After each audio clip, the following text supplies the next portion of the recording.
2024 নিৰ্বাচনটো অতি সোনকালে এপ্ৰিল মাহৰ বিহুৰ আগত হ'ব বুলি আমি শুনা পাইছো।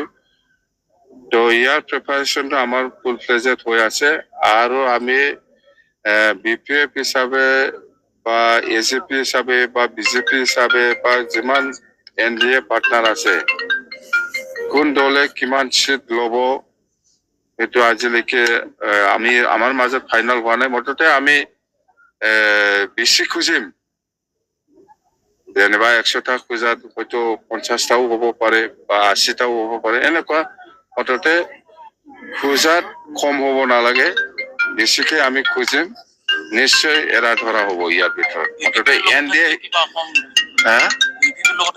ইউপিপিএল ষ্টেট বা দিল্লীত আজিলৈকেও এনডিএ হিচাপে আছে, অকল বিটিচিত নাই।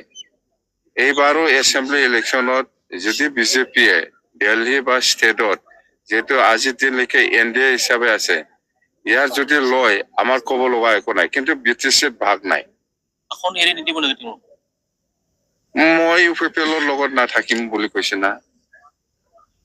বিটিচিৰ ক্ষেত্ৰত কোনো ইউপিপিএলৰ লগত মিলা মিছা কৰাৰ কোনো প্ৰশ্ন অহা নাই বিটিচিৰ ক্ষেত্ৰত।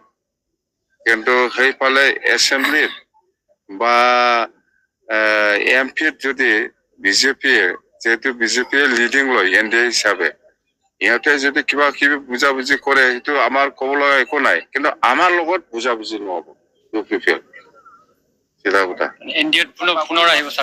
চৰকাৰটো এনডিএ হিচাপে আমি আজিৰ পৰাই কৰি আছো, এইটো ক'ব লগাই নাই। মাহৰ খালি 3 মাহ 4 মাহৰ বাকী আছে, এইটো চৰকাৰ অলৰেডি কন্টিনিউ एनडीए नहीं।